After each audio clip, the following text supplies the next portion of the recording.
everyone. Jane Applegath here, founder of the Epic Vision Zone, where we say life is too short to be quiet. Each show, we offer you an inspiring person or message to bring you closer to living your epic life now.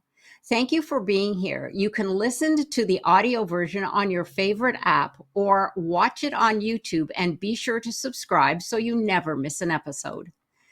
John Adair wrote, "Communication is the sister of leadership," something today's guest knows all about. Roberta Ndlela hails from the Zulu tribe in South Africa, whose foundation is Ubuntu, which means humanity. I am because you are. Roberta spent 15 years in corporate South Africa, where she realized that technical skills can only take you so far. It was during this time that she noticed several colleagues were overlooked for promotions despite their noticeable technical skills. Having worked in project teams that included engineers, transportation planners, environmental consultants, and urban planners, she quickly realized no one can effectively lead such a varied team without collaboration and visionary skills. Roberta then spent a decade teaching English in South Korea. This experience opened her eyes to navigating more cultural diversity in the workplace. When she settled in the US in 2020, Roberta followed her passion and launched the Speaking and Communication podcast. The podcast highlights the necessary soft skills that professionals and entrepreneurs need to highlight their brilliance and get credit for it. Welcome, Roberta. So nice to have you here today. Thank you, Jane. What an amazing introduction. I appreciate you. Thank you so much. Well, we appreciate you, and I am excited to get started because this is one of the top skills that everyone needs in business today. So let's start at the beginning.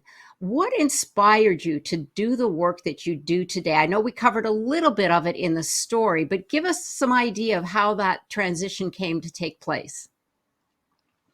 So the backstory essentially is, this is now going to give away my age. My country had the history of apartheid. We call it the colorful history of apartheid, which ended in 1994.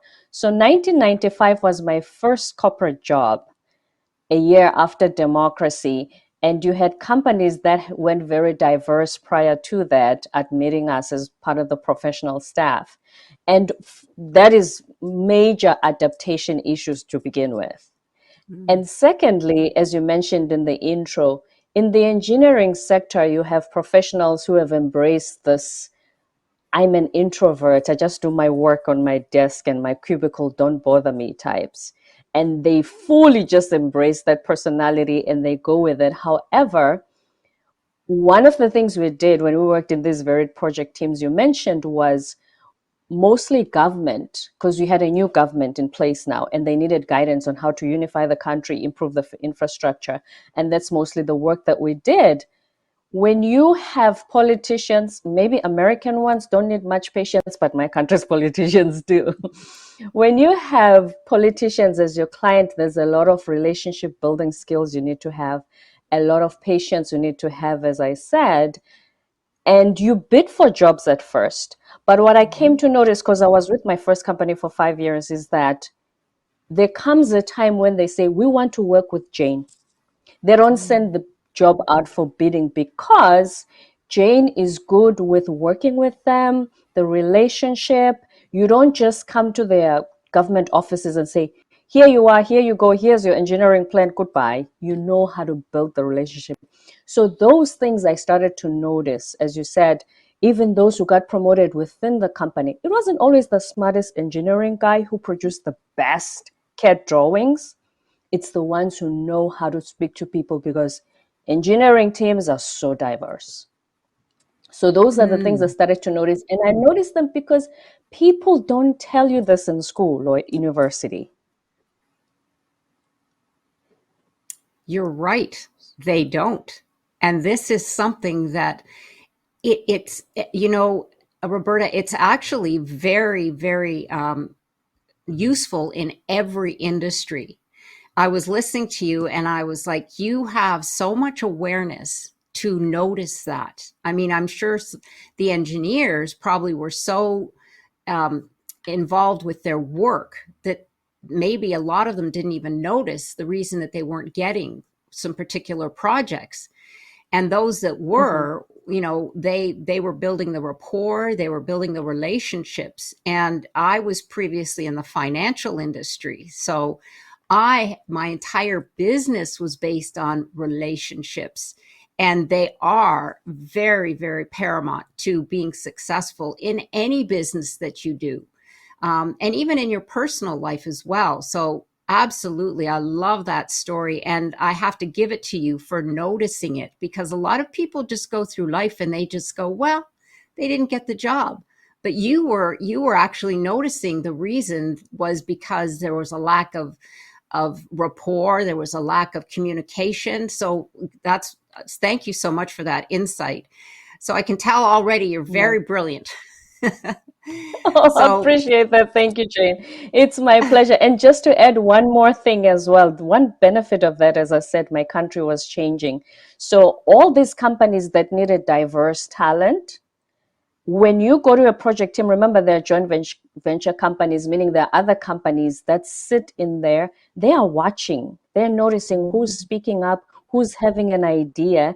And when you are a quiet, brilliant engineer, first of all, your boss is going to take credit for your work, even though you did it. If he's doing all the speaking and you're quiet, nobody remembers you. But if you speak up, guess what? A week later, they will come and say, Roberta, can we offer you 3 times your package? We'd really love to have you on our team. It gives you opportunities, I more love opportunities. that. Yes, Yes. absolutely. Open the door to opportunities. That's why I love what we say here. Life is too short to be quiet. That's our tagline. So Right. speak up, speak up. Oh my gosh. Thank you for adding that. So, what eye opening experience did you have when you first entered corporate? So, other than the stuff that I've mentioned, the first thing I noticed was, speaking of the relationships, yes, those are very important. However, you have to be really good at what you do. And I don't mean perfect. When we say excellence, we don't mean perfect. Be very, cross your T's and dot your I's. When you do a summary report for a client, make sure that you've done spell check. I mean, back then we didn't have Google yet, but let your colleague check your work, because sometimes it's your work, so you won't be able to notice the mistakes. So make sure that everything has been checked, everything that needs to be included has been included. You've checked the numbers, you've been in finance, you know what it's like when the numbers don't add up. And so make sure that even the work you present is a great representation of you, your division, which is your team, and your company. It's Mm. very, very important, because all the skills we mentioned earlier at the beginning of the interview, they're very important. But in addition to that, at the end of the day, you still need to be a subject matter expert in what you do, present it in a way that shows that I'm qualified to be here. Right. Yes. You Mm. are, it's basically, like you said, it's a representation of your work. And that is something that, you usually get one chance for that. And if it, like you said, there's so many errors or mistakes, then they wonder, well, is this what it's always going to be like? But yes, I love that. The work is a representation of not only your work, but your values. Because if you don't Hmm. value, you know, the type of work that you're putting forward, what does that say about you? You know, there's a lot of, Exactly. It's a yeah, there's a, representation. Mm. yes, yeah, I love that. Well, career shift. Now, what caused you to make the leap from corporate South Africa to English teaching in South Korea?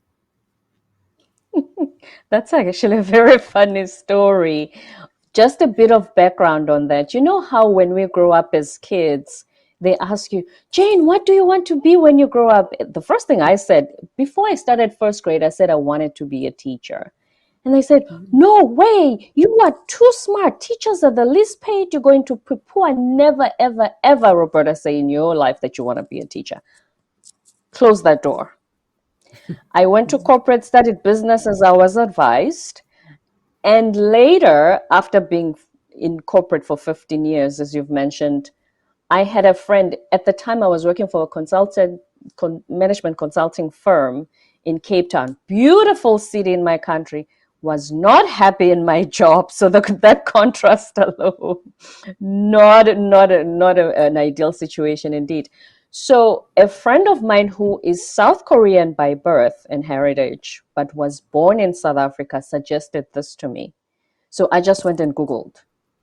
At the time, I wasn't even, she just said, you're going to travel. I heard that South Africans teach in my home country too. So I just Googled. I said, this sounds fascinating. And I've always wanted to be a teacher anyway.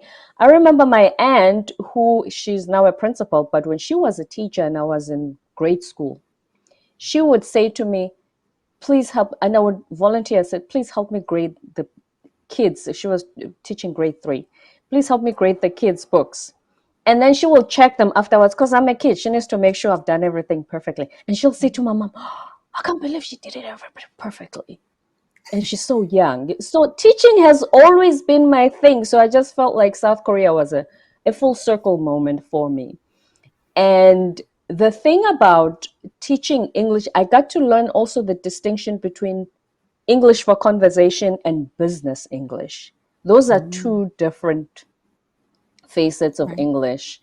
So that's how that started. But the reason I spent so much time there, spent over a decade, is I've just always loved teaching. I knew as a kid that this is who I am. So that's how Yes, that happened. I can hear and feel that you found it extremely rewarding, and that's wonderful because it's something that resonates with who you are meant to be.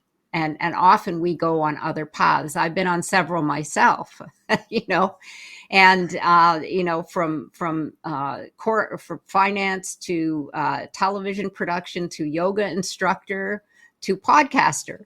So yes, and I, if you asked me when I was young, what do you want to do when you grow up? I never, well, first of all, there wasn't any such thing as a podcaster. So Yeah. that would have been, out there. But yes, you're absolutely right. A lot of us we can work to find our paths. And the beauty is that you took the leap. You took the leap to say, something here does not feel right, and I'm going to try and see what it's like to delve into something that's always been in my heart. And I feel that's coming full circle with what you do today. So Mhm. kudos to you for listening to your heart, because a lot of people don't. Yes. And that takes courage. Absolutely. So what was it like adjusting then to a new culture and language? Because that is a big change, and people are not normally very good at change, especially something that big. Mm-hmm. Oh, and there are stories, Jane, but I'll just quote one. The first one is a very funny culture shock within 1 month of arriving there situation.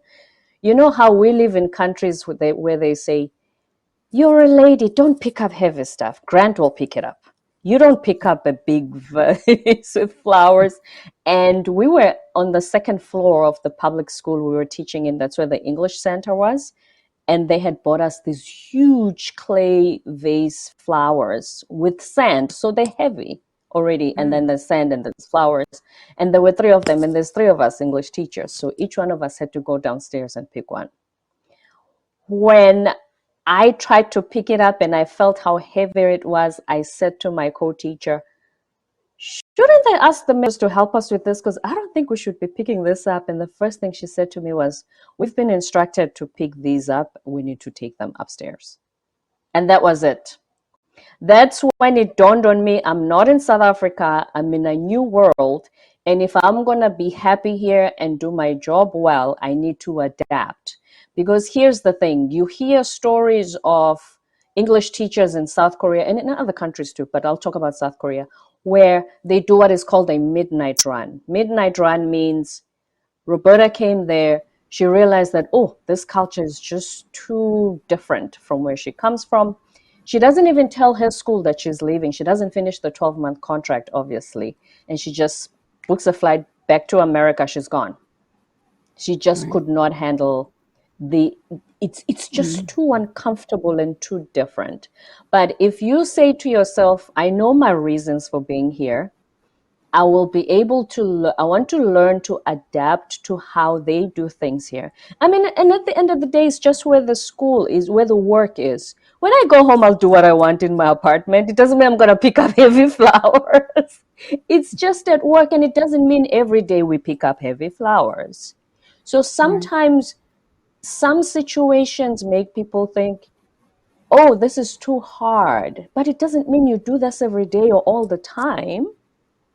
So it's up to you to, whatever your mindset is, will determine whether you've had people who went to Korea thinking, I'll be there for 1 year. I stayed for 10 years. Some are still there for over 30 years because they love it that much. It doesn't mean that everything is kosher, but just those moments do not make them think, oh, I don't want to be here. It's too different from where I come from. No, no, no, no, no.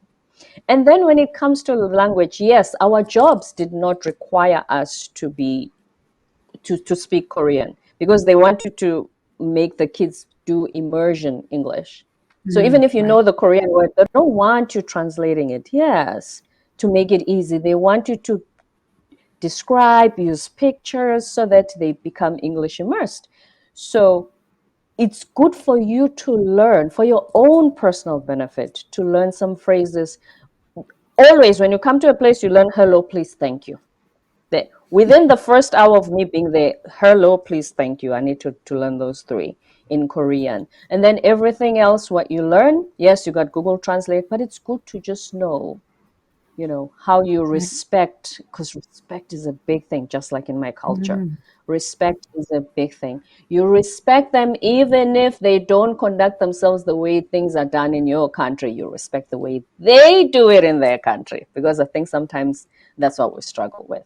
And when you can do that and have that mindset, no matter where you are work wise, you'll be able to adapt. Right. Yes, absolutely. It's having that ability. We call it in VUCA, which we'll discuss a little later. It's the anti-fragile resilience.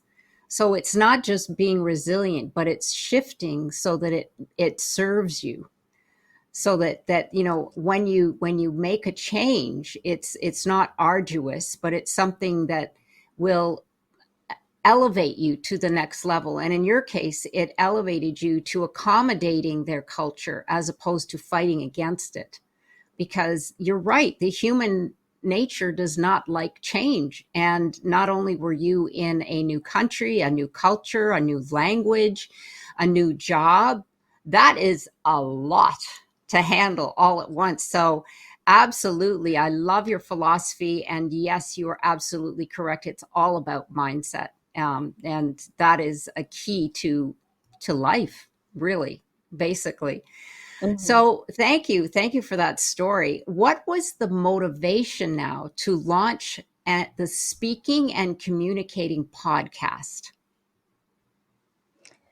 Yes. So when I incorporated those two, the 15-year corporate experience in my home country, plus the decade of a decade of teaching English in South Korea, I arrived at the beginning of the pandemic, actually, not knowing. I don't think any of us had the foresight that it was going to be a global pandemic. We just thought it was going to be contained over there. Because in the span of a decade when I was there, we went through MERS, we had SARS. I just thought it'll be contained there. They'll fight it and it's going to be gone. But fast forward, so I came here and then I stayed about a year and a half later of arriving in the US. I thought, okay, I have these skills. And I remember not only the stuff we have mentioned, but also just knowing how to make a presentation. Mm. Because when I was in South Korea, one of the things I did, there's a lot of foreigners will say, okay, what am I going to do for extracurricular activities? Language exchange, drinking buddies, partying, play pool, whatever it is. I decided to join Toastmasters and I made a lot of friends there. But one thing I noticed was our Korean counterparts use Toastmasters to improve their presentation skills when asked to present in English at their jobs. So it serves so many purposes for them, not just to speak. Oh, you have a speech, let's evaluate you, Toastmasters qualities, but they actually use that and it did enhance their job skills. They got promoted because of the practice of using Toastmasters as a platform to practice, to say, if I'm presenting in Korean, I present a certain way, I'm used to that. But now I have to present in this language, in business English. How do I do that? And if my audience is English speaking, how is that different from me just presenting to my Korean colleagues? And so that's how they use that. And it also helped us to understand from their perspective how because language, we always think, oh, it just means you translate. Oh, Jane, okay, if you speak Korean, just take English and translate it. It's not as simple as that. So when I started the podcast, those are all the things I wanted to address. And at first, I just thought it would be about speaking, but I realized that it then feeds into leadership, as you mentioned earlier, that the skills then help you become a better leader. That's how you get promoted and then start to be in leadership positions, because you are able to demonstrate that you have those skills. So that's what the podcast is mainly about. Absolutely. And I can see that. When you were mentioning that, you can actually not even be, say, the expert in a particular subject. You know a lot, but you're not at the top. But if you have good communication skills, you will be the one that flows to the top, because you have the ability to lead yourself and lead your thoughts. And that is an art. It's an art. I mean, that's why we have, you actually have debate contests. And I think that's in some of the schools, the private schools, they actually have, they have debate classes. And that's a wonderful way to hone your skills. And like you said, take them to the next level, which in your case, in the Toastmasters in Korea, they took it to the presentation of a business project. So yes, I could see that. And communication skills today are everything. And I'm telling you, Roberta, you have got a field that is wide open, because the younger generation has lost the art of communicating because of technology. I try Right? not to judge, because I know that they make me sound like I'm judgy with that, which is so funny. And speaking of that, the other day I gave an example to my guest about communication in business. I said, when I started my job, my mentor used to, because you would print out the letter and then in paper, then hit it and send it. By the time it's the 10th edit, only then is he happy enough to sign it. And then it goes to the client as a cover letter for whatever we're sending. I used to think, when is this man going to get done with this letter? He keeps rephrasing and making it better. And remember, my country's been colonized by the British, so our English is very formal. Just when you think a phrase is formal, it gets more formal. Just when you think it couldn't be more formal, it sounds like Buckingham Palace. More and more formal business for business. And so I come from that background. And now you have texting language. First of all, before I get to what it is now, I remember not only even before I went to South Korea, they used to say to me when I write an email, "How do you sound so professional? When did you learn that?" And then I got to Korea. That's the compliment I used to receive. Your letters. How do you write that? That sounds one of them, my friend who was my co-teacher, she used to say to me, "Roberta, teacher, you sound like you talk like the Queen." I said, "Yeah, we were colonized by the British, so that makes sense." But Now you have texting language, the abbreviations, the short form, the I had to stop writing D and say hi. Oh, hello, Jane. Because they said, no, nobody says that. You must say, hi, Jane, this is the email and this is what I'm like, oh, I had to be told to stop that in this day and age. Because now, and a lot of organizations are trying to merge these two worlds. Because you have, I'm 48, so you have managers, leaders, CEOs from my era having team members in their 20s who just graduated college coming with the new texting communication language. And somehow they have to work together. So I don't know how they're going to bridge that gap, but we earlier you and I said we cannot do things like we used to. So I don't know if the older generation are they being encouraged to let go of the formal language and just fully embrace texting? I don't know what the happy medium is, but somehow those two worlds in any organization are starting to come together, and there's going to be a way to find a way for them to I don't know what you think, Jane, but this is where we are right now. Well, when we figure out the secret, we'll publish it and make millions. I look forward Yes, to that. yeah, because you're absolutely right. And I have to tell you, it is an art.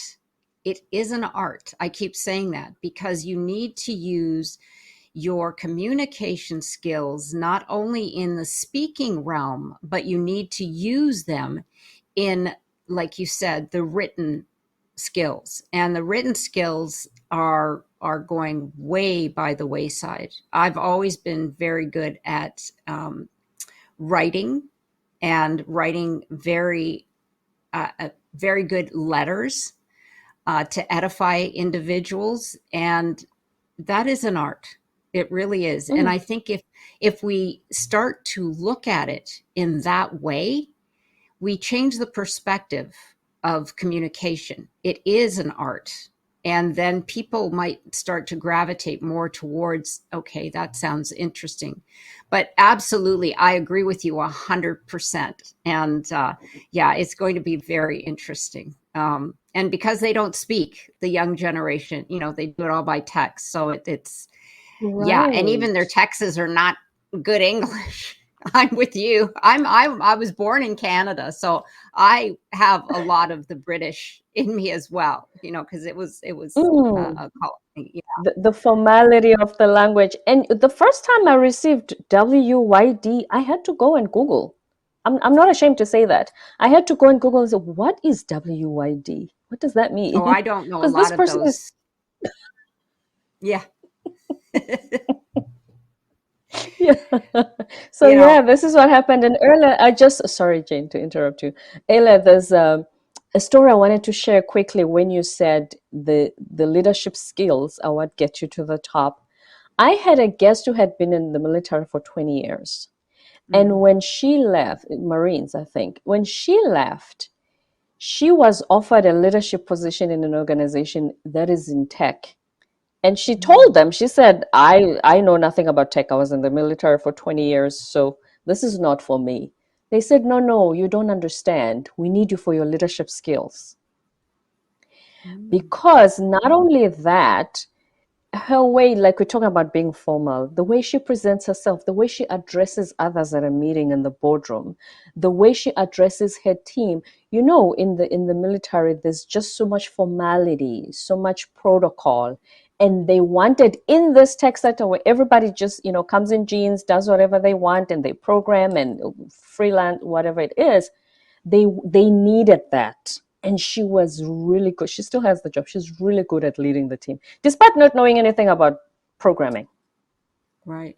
Yes, absolutely. Mm. It's totally, yeah, I could see where that could happen. Absolutely. Wow, that it really is amazing. And which brings us to my next topic.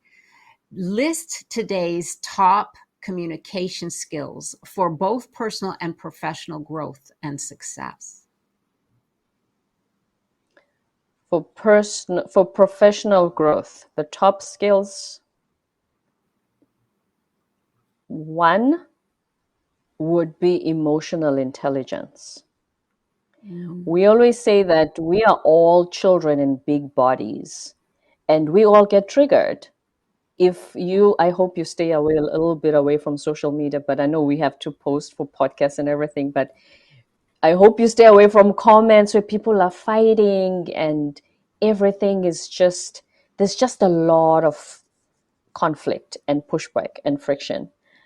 And when you get to know yourself that well and you know your triggers, if you lead a team, especially, or if you are part of a team, and one of your colleagues does something that you don't like, or they are late for a part of the report that it should feed into whatever it is you're doing, you don't just pick up the phone, Jane, where is it? I'm waiting for it now, and hang up the phone. There's just so much when you deal with us humans. We are a bit complex, yes, but learn to be able to have some form of control and articulate. We call it, I'm expressing myself, Jane. I'm honest, I'm expressing myself. People have used that to not be able to emotionally intelligently articulate what it is that they need to the next person, and they just throw a gasket. And that's not the Right. work environment we want to create. Yes. And then secondly, we back to conflict resolution. Right. Whether some of them are conflict avoidant, so if you do something I don't like, I will never I will walk past your office glass and never say hello again in the morning towards the coffee machine, whatever it is. You need to be able to talk things over, which is another skill related to the first one as well. Because at the end of the day, we are dealing with humans. Richard Branson says humans are the first customer, and when you treat them well, they will treat your customers well, the outside customers. Mm-hmm. So anything related to how you relate to people, I think, is the most important skill. I've had companies that say, we can teach them the technical, but the Oh, wow. way that, but the way that this person walked in here with that attitude, I'm not sure if they're going to be a great fit for the company. I recently interviewed Dr. Schneider, who wrote a book about leadership. He did his PhD and wrote the book about it. He says this one guy who was applying at the hospital for a director position that he interviewed, he knew everything. He just thought, what a brilliant candidate. This guy's going to be a great fit for a hospital. When he left, at least he thought it's a given. He's got the job. And then he went to each and every one of his staff who the guy walked past, from entering the elevator to the reception desk to being directed to his office, how he interacted with them. Apparently, he Mm. complained about the hotel. He wasn't happy with this and he wasn't happy. He was just snappy with everybody. But when he get to the CEO, Dr. Schneider's office, he acted out perfectly. Mm-hmm. So had he not asked his team how this guy was when he walked in here, he would have not only given him the job, but these people would have had to report to him. How would that have improved, changed the morale of the hospital? So that is the professional.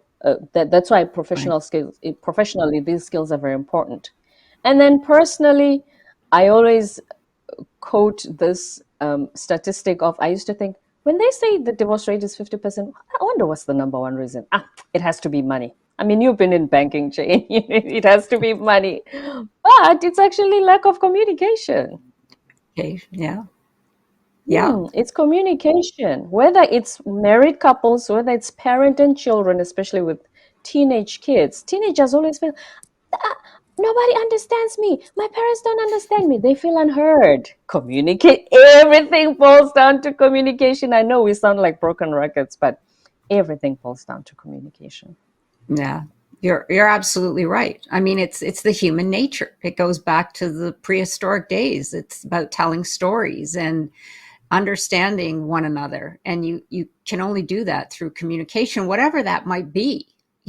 I mean, however you communicate. But you're absolutely right. And those, of course, once you have that gift or you learn that art, you can excel in any industry, I believe. And you can, I always say to women, speak up, because that's one of the things that we are very bad at doing. We don't speak, not just speak our mind, but speak up, because we don't have the confidence. And that's an art as well. You need to, it's like you said, practice. It's a practice. It's a practice. It's a practice. And I say life is a practice.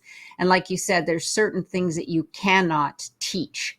You can always teach someone the technical aspects. You can always teach somebody how things work, but you cannot teach emotional intelligence or what. Okay, so here's an example, which I was shocked when my yoga teacher offered me her class to teach it. And she was a big yoga instructor, very loved by the community. And I said, oh my gosh, I said, I don't know if I can do it. I said, really? I said, that's such an honor.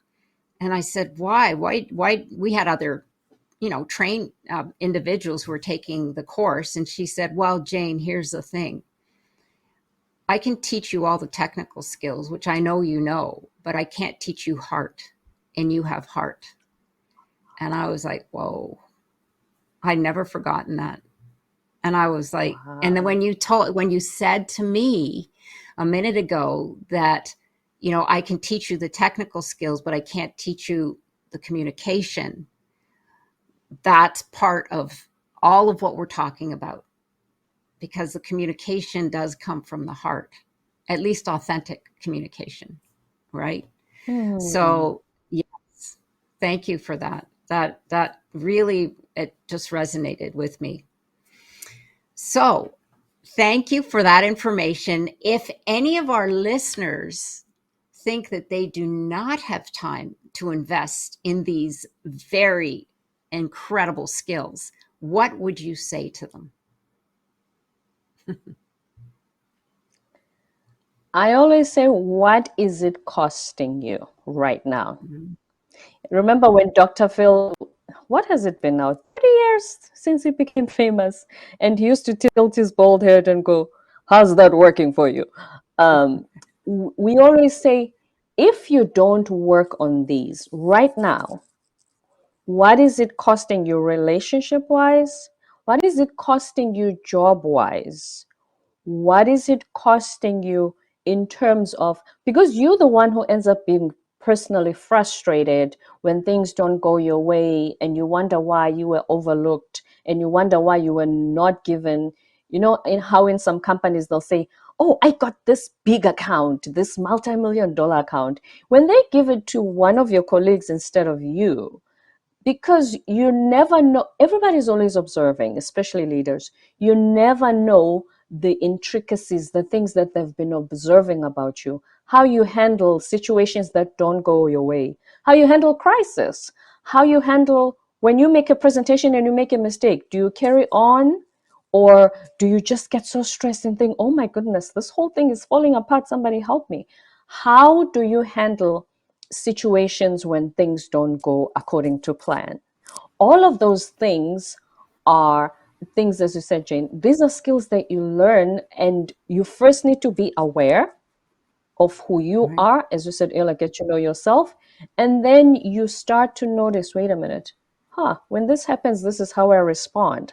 But if I observe my leader, when this happens, he just goes with the flow, when he carries on as if, and he brings everybody in and we all laugh together, and then he continues with the presentation.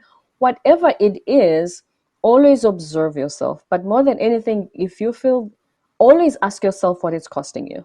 The other day I right, spoke to someone and said, I just need to learn presentation skills because I want to be seen as better at my job. So I already know I'm good at my job technically, but because when I present I freeze, they start to think that I'm not as good as I really am. So right, that's what it keeps costing you. right. Yes, absolutely. How much is it costing you? That's the best answer ever. Thank you for that. Well, we mentioned a little bit prior to this VUCA. You've mentioned that you've heard of it. And what are your thoughts, just briefly, because VUCA can get very involved, and I'm involved with VUCA, but just give us a little insight into what your thoughts are on the VUCA program, the VUCA concept. Right. Here's what I learned, and it ties in a little bit with my South Korean experience. We cannot, as we said earlier, do things the way we used to and hope to be able to survive or thrive even. You're either going to go extinct like the dinosaurs, or, okay, let's not mention the dinosaurs. Some people say, oh, I was born way after the dinosaurs. Think of BlackBerry. We are old enough to remember the BlackBerry phones or codec cameras. Now, smartphones have cameras. If you don't keep up with all the technological changes, with all the societal changes, with all that is going on around in the world around you, and you tailor make your business, whatever offering you have, whatever service you have, whatever product you have, to be able to solve problems going forward, to be able to be a solution, and you just think, oh, this is how we've always done it. My father founded this company 50 years ago. I'm not listening to anybody. We'll see how long that lasts. At the end of the day, VUCA, which means uh, volatile environment we live in. Look what COVID taught us. Mhm. Look at what we learned in the last 3 years. Who was ready for a global pandemic with lockdowns and businesses shutting and everything going back to Zoom? We had to learn what Zoom is and working from home. Look at what COVID taught us. So, anybody who was not able to quickly adapt and find new ways of working, learning, schools were shut down at one point. How did that work out? So, Yes. and then you have this, it's complex, it's uncertain, it's ambiguous. You cannot, and I know some of us, I used to have this as well when I was much younger, especially in my 20s. I used to think I'm a lot happier when I know exactly what's going on. I started transportation planning. I love planning. I love to know what's going on, when, how, and I know how it's going to come out. Like, all that control gave me some form of false power, I should say. But you cannot afford to be that way anymore. You cannot control anything. What you can control is how you respond to it, how you keep up with it, so that you adapt and just keep being flexible enough. Be pliable. Just keep going. Just, oh, okay. Oh, so they don't use these anymore in the market? Okay, let's tweak our product a little bit. Oh, this is what they have a problem with now. So let's tweak our service a little bit. Always Right. keeping up, but also not letting these uncertain, complex, ambiguous, volatile environments throw you off. Because unfortunately, some of us, it does throw us off our base, our foundation, and we think, oh, I can't do this. So hopefully you don't get to that place. And if you do, find a way to inwardly nourish yourself somehow and have that resilience you spoke about earlier, that resilience of, I can keep going, but keeping going, have the resources, look for the resources in order to help you keep going. But at the end of the day, it's not going to be the way it used to be. It's not going to be like the 80s where things were, you know, like a very small title. Now things change at a really fast pace. So please, Yes. for your own benefit, yes, yes. Yes.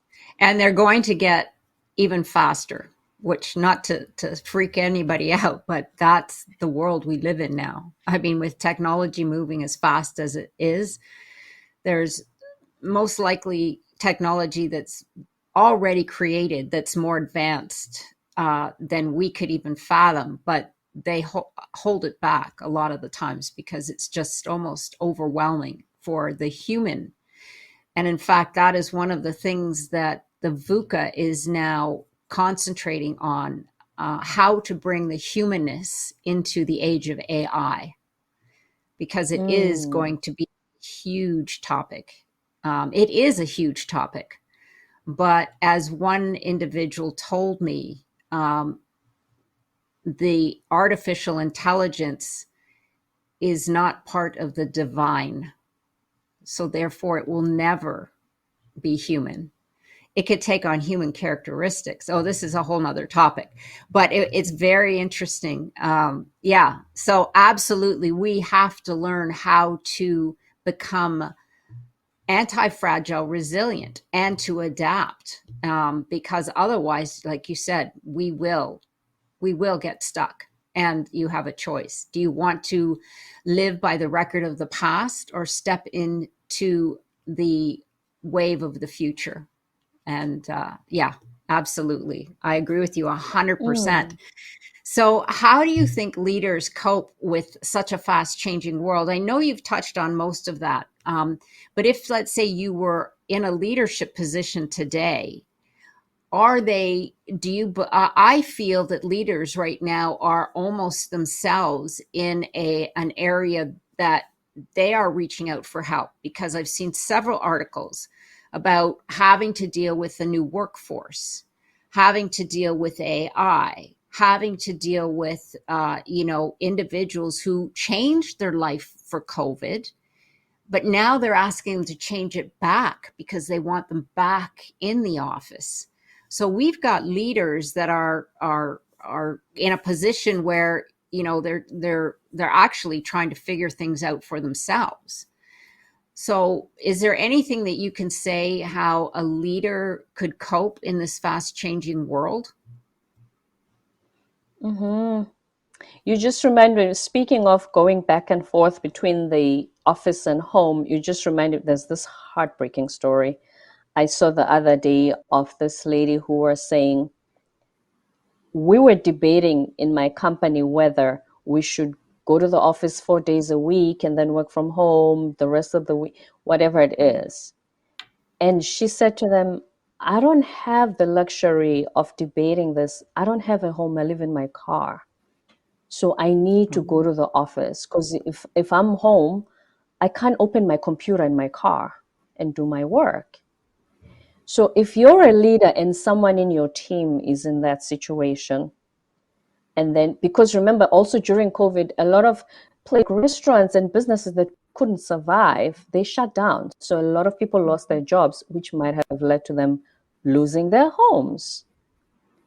And so you have, when you have team members in those situations, you have team members who got accustomed to being home with their children and really and they thought, I've been working for 15 years. I didn't realize how much I'd missed my kids. But now they must go back to the office and go back to the way they used to work before COVID. And then you have team members who want to go to the office and think I'm claustrophobic in this apartment walls, somebody get me out of here. So how do you navigate such a varied wide range of desires on whether to go back to the office or not? They're going to have to find some common ground, whether half the week is, I mean, it's 5 days, but 3 days at home, 2 days in the office, take turns. I've heard some companies, they, if last week Jane was in the office, this week I'll be in the office and we take turns and Mhm. you'll be home. Right. Things like that. They can work out those arrangements. But one thing, like you said, one thing is leaders have come to realize before they used to think they are expected to know everything and have solutions for everything. And now they realize take that pressure off. We don't want you to know everything. We don't want you to have a solution for everything.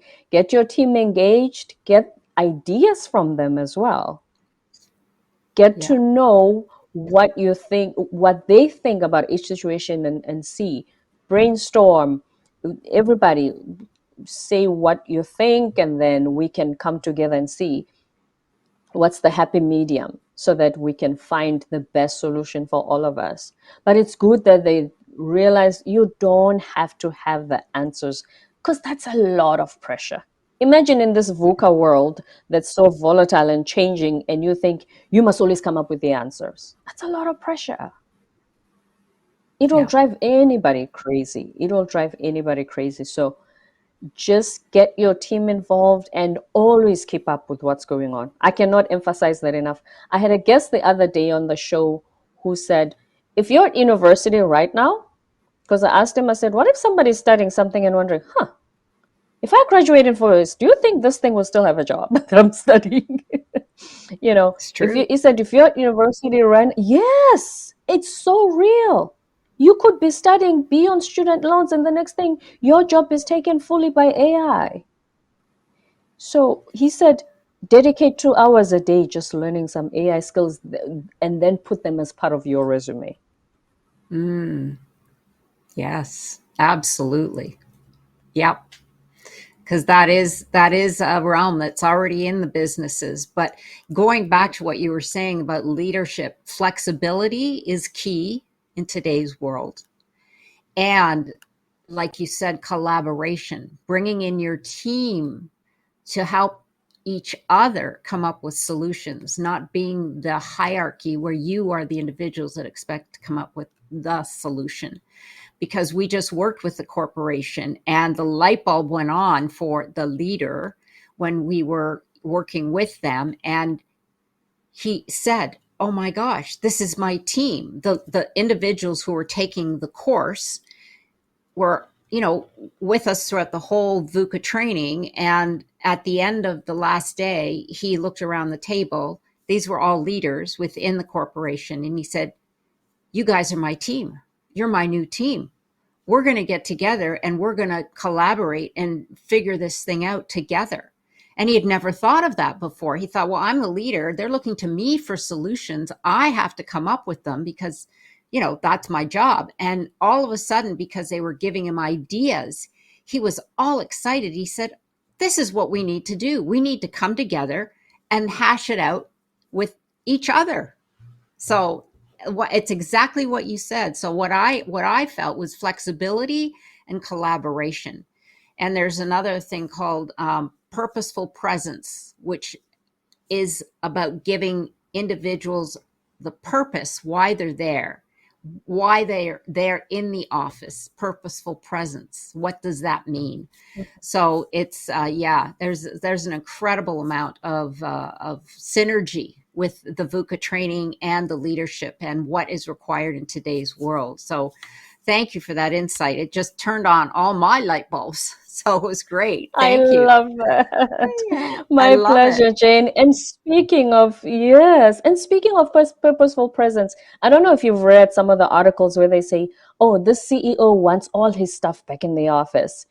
And I Mm. know that sometimes there's this fear of, if Jane is home, do you think she's working or just napping all day and just working for 2 hours and I'm paying her for the whole day? Because I know they have that fear sometimes, and that's why purposeful presence, they want to physically see you sitting on a cubicle for 8 hours and think, she's earned her paycheck. Mm. So that's a But you trap you could be sometimes they fall daydreaming in your into. cubicle. I mean, that's the whole thing. They don't know that you individuals will know eventually if you're doing your job. It would only take a week or two for others to realize, well, I don't know what she's doing. So I mean, unless you're on an assembly line where you have putting widgets and so on and so forth, which doesn't happen much anymore because that's all automated. um, they're going to realize that there's nothing coming from your end of the spectrum.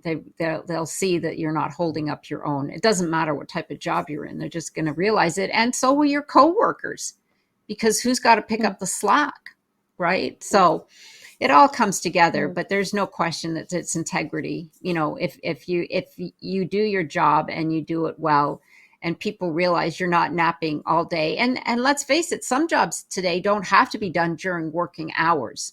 They can be done. So you're not working 9 to 5. Okay. But as long as you get it done, that's the point, right? I mean, there are The some that you have to do. outcome. Yes. Thank you. That's the Mm. word.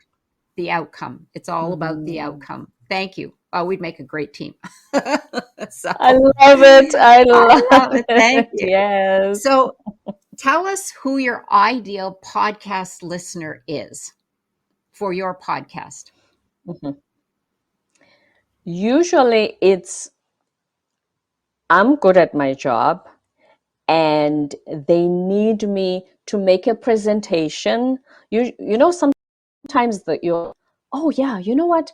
I found this potential ideal client. I would like you, Roberta, to go and present to them, show them our products, what we can do for them, the solutions that we have for the problems I think they have.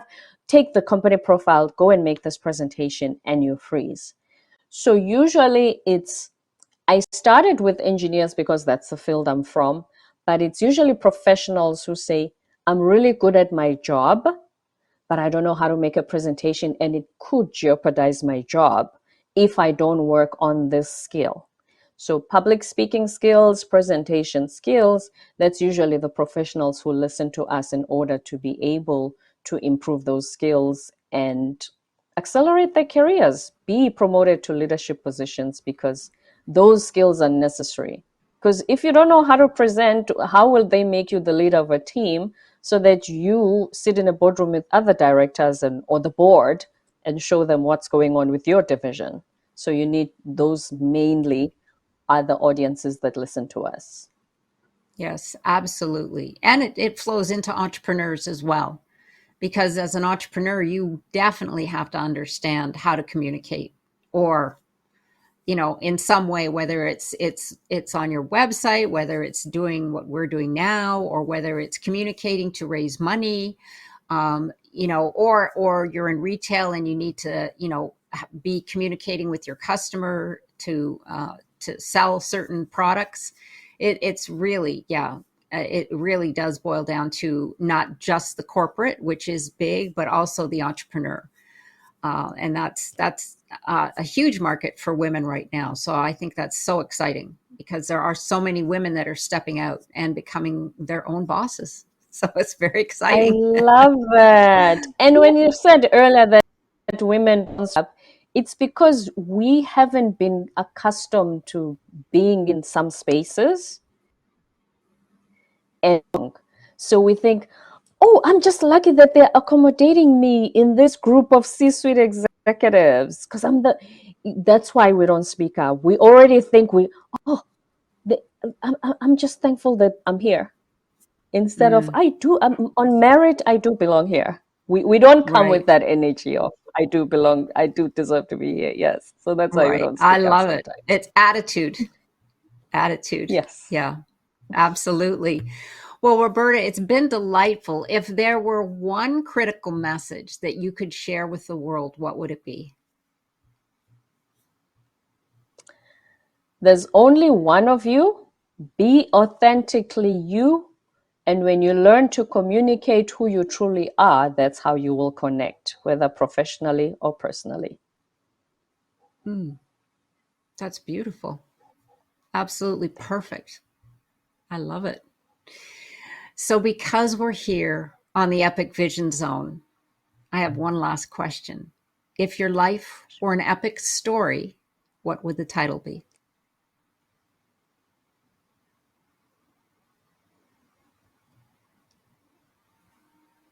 A big story. I did it my way, Frank Sinatra. I love it. That And sounds here's why. perfect. I did it my way. My surname Ndlela is a Zulu word meaning all our names and surnames in Zulu, they have meaning.